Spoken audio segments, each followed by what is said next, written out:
Hello everyone and welcome back to another Planet Zoo 2 video, and today we're going to be talking about how aviaries could work in Planet Zoo 2.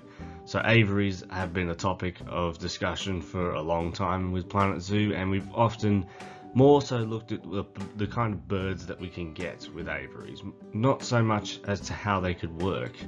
So today I'm going to go over some of the features that I think aviaries should include and some of the ways that we can customize them to our heart's content to make them as versatile and as diverse as possible. And so without further ado, let's get into it. So aviaries are probably one of the more difficult in terms of how many different designs exist out in the world. But from the start, they can be outlined much like the habitats with the barrier and then built on from there.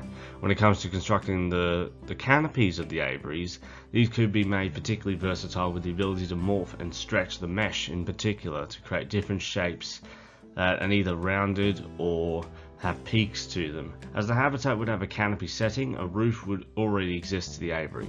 Then various stretch nodes can be placed throughout the roof to create different heights in particular spots to then form different shaped canopies to the aviaries.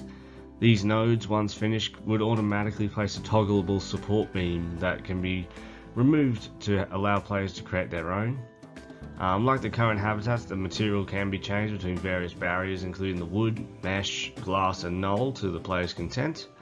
This stretch tool though would in turn allow players to create more dynamic spaces for aviary birds to fly around and even blend with a specific style of zoo much better. And so aviaries are designed in a whole range of ways in zoos around the world, particularly the examples here where you see we have a more rounded aviary that sort of slopes up to the connection beam, and others that are sort of more like a pyramid at the top. And yeah, just being able to create those sort of aviaries would be a real game changer. And I think being able to stretch the barriers in any direction we like would help just make this even better. And just, yeah, make it so that the aviaries can be any shape we desire. After creating the initial shell of the aviary, the rest of the customization process would behave much like the habitats do, being able to place the various foliage, terrain, water and rock options available.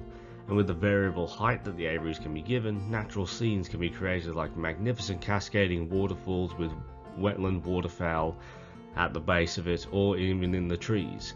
You could also create a dense rainforest among various other dynamic and dramatic environments that could be created within the aviaries.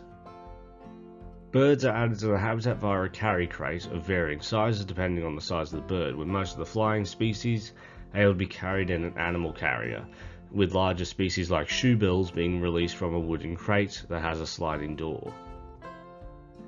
The various rocks and trees are items that many birds will be interacting with, and so if the birds have various perching animations like clinging to a vertical perch, standing on top of said perch, perching along branches on rocks, etc., the birds should be able to interact with these scenery pieces.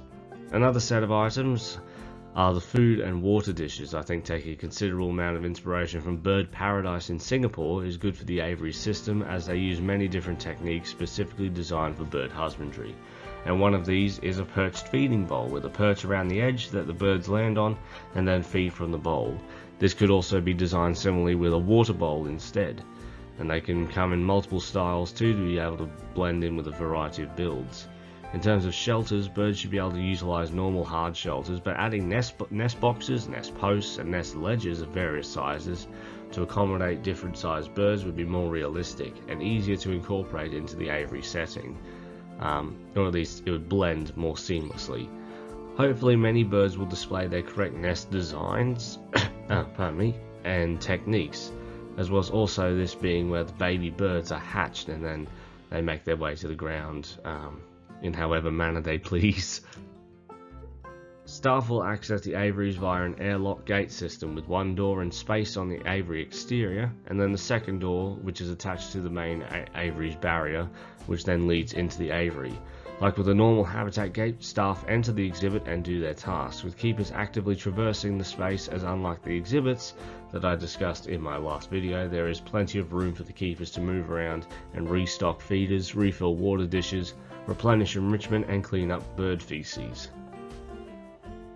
The birds could be given various enrichment items like adding invertebrates to natural water bodies to encourage foraging behaviours for flamingos, even natural forage boxes too without borders to better blend with the environment. Sprinklers are good for birds too to keep them cool on hot days. A clay lick enrichment would be good for the birds, particularly the parrots, as many visit clay licks to help absorb toxins better, and so is a natural behaviour that many species display. Faux flowers with nectar in their centres that encourage natural feeding for particularly the parrots would be really good as well. Puzzle feeders for various species is great, as many of the most intelligent birds like parrots, toucans, hornbills, corvines and birds of prey that like to try new things to test their intelligence. The secretary bird, ground hornbill and kookaburra would benefit from a rubber snake enrichment to encourage natural disarming behaviours that they display in the wild. Seabirds would use the underwater fish feeder, but could also have live fish added to their exhibits to give them the ability to fly and also hunt prey. Much like walk-through habitats and walk-through exhibits, a walk-through aviary has an airlock gate at two ends to the habitat with a path stretched between. However, with aviaries you could start at a higher height than in a normal habitat with an elevated walkway. Other additions here would be the railings of the path, and they could be perchable by birds, and so allowing them to get closer to the guests and even be able to be hand-fed, like you see at the Laurie Loft exhibit in Bird Paradise. As the aviaries double as habitats, all habitat animals are able to inhabit the aviary setting. This would be really good in terms of trying to recreate some more modern habitat designs that are largely mesh to try and create more of an illusion of a barrier than an actual barrier itself. And so with some being better suited than others, so like you're not going to put an owl or leopard in with a bunch of flying birds, would you? But many examples exist, such as at the Antwerp Zoo there's Savannah Aviary, which houses various birds as well as a herd of Cape buffalo, or the upcoming Pantanal Aviary at Zoo Zurich, which will have of course many birds from the wetland, but also animals like tapirs and anteaters that roam the floor. Various places also include primates such as lemurs and tamarins, namely one I can think of is the Fragile Forest at Singapore Zoo, and they live up in the trees themselves. There are endless possibilities with the animals that you can house with the aviary species, making a truly flourishing ecosystem, not to mention also potentially blending the previously explained revamped exhibit system in as well, with areas accessible by the habitat animals and birds that are also housing various fish and reptiles. But that is all for this video. So the aviary species I discussed in another video, but what other improvements do you think could be made to this aviary system to make it the best it can possibly be? Leave your thoughts down in the comments down below, and I'll see you in the next one.